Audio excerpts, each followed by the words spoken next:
Options are incredibly powerful things. Once you put an extrinsic menu option into your game, that is now what your game is about, regardless of what it means for the rest of the game design. I tend to have strong opinions about this because I play Fire Emblem, and the casual mode option is potentially one of the most innocent yet destructive options for the course of the game design in the series. For the uninitiated, in Fire Emblem, when a unit dies, they are gone forever. Fire Emblem 12, New Mystery of the Emblem, introduced Casual Mode, an option where dead characters would simply revive at the end of the chapter, in exactly the same state in which they died. Initially designed as an accessibility option to allow a broader player base to appreciate the game, after its legacy of being a difficult hardcore game led to stagnation of the player base, this option has slowly but surely whittled away at the core design of the series as units have become increasingly irreplaceable.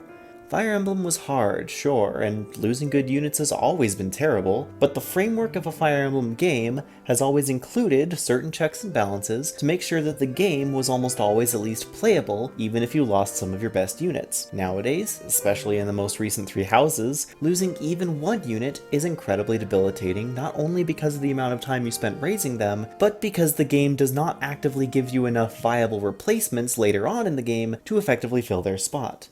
This heavy focus on deeper investment into units you build from the ground up is a design style that is antithetical to the very idea of permadeath as a mechanic. The punishment to engagement ratio is far too high, and so even in classic mode, the game relies upon secondary mechanics such as Divine Pulse to reduce the potential that a single bad move or bad roll of the dice could end an entire run.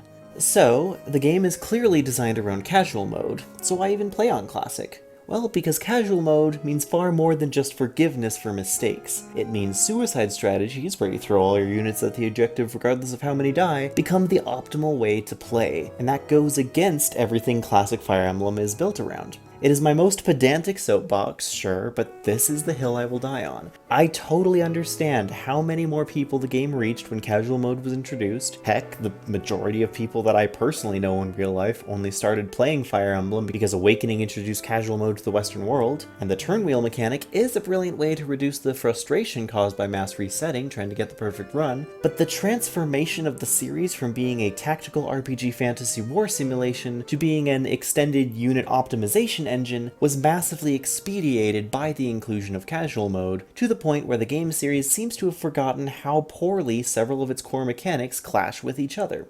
Permanent unit death, massive RNG, and high investment into irreplaceable units. These three mechanical choices of modern Fire Emblem are both core to the series and an incredibly fragile framework.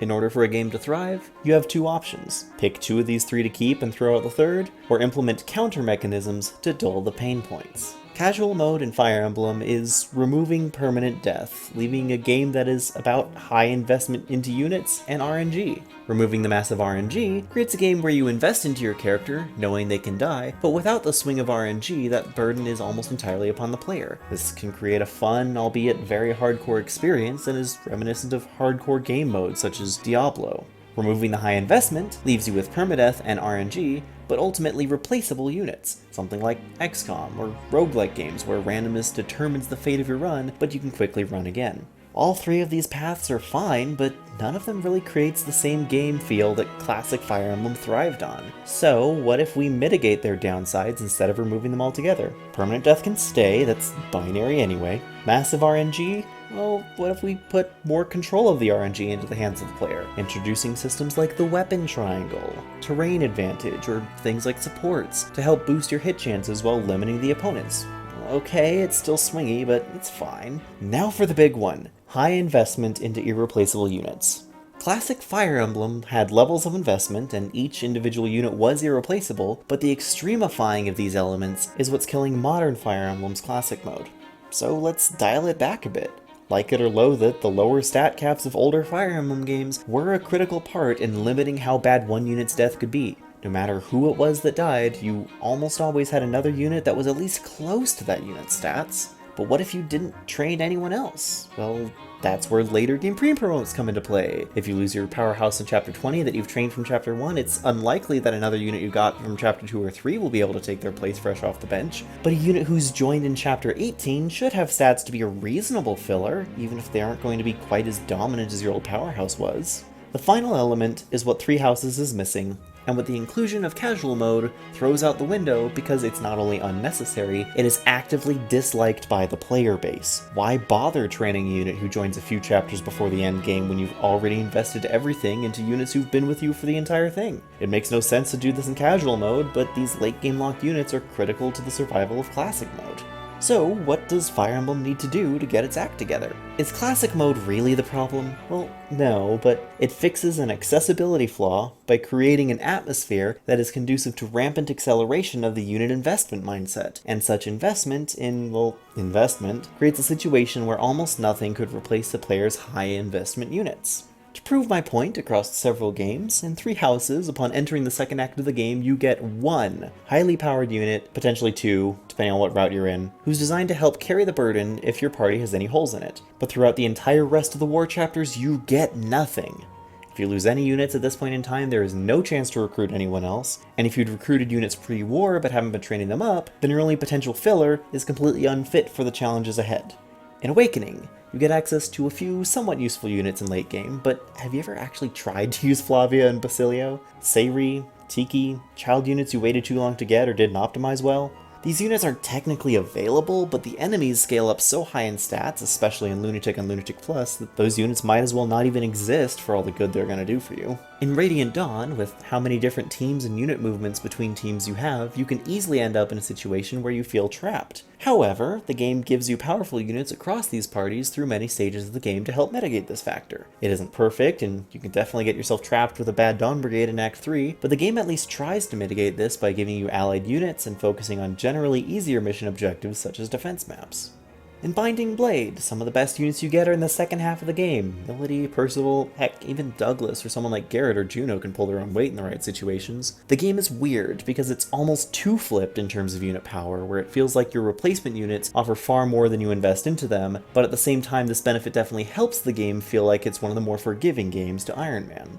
In Fire Emblem 1, you get buried under a flood of new units constantly through the entire game. Stats are capped at 20, enemy units are for the most part quite weak, meaning even a fresh recruit can participate on the battlefield to a degree. The game is also full of new units, which you get every chapter, making up for some of the least forgiving RNG in the franchise, so you always feel like you have at least someone useful to field.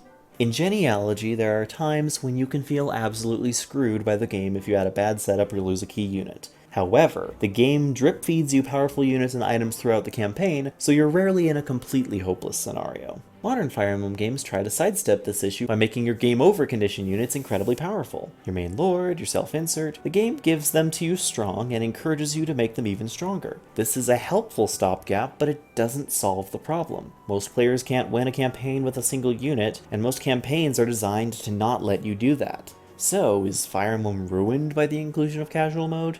No, at least not in any irreversible way. I won't be an elitist and say it's the worst thing ever, but I also won't be playing casual mode anytime soon because I find the puzzle strategy of doing a legitimately deathless run incredibly enjoyable. It's what I love about Fire Emblem, and it's a feeling I hope to keep getting from the series for a long time going forward. Anyway, thank you so much for watching. If you have any more thoughts, feelings, or opinions about Fire Emblem casual mode or the direction of the series in general, feel free to leave those in a comment down below. Be sure to like the video, sub to the channel if you haven't already for more Fire Emblem content, and I'll see you guys next time. This is Mythro Zenith signing out.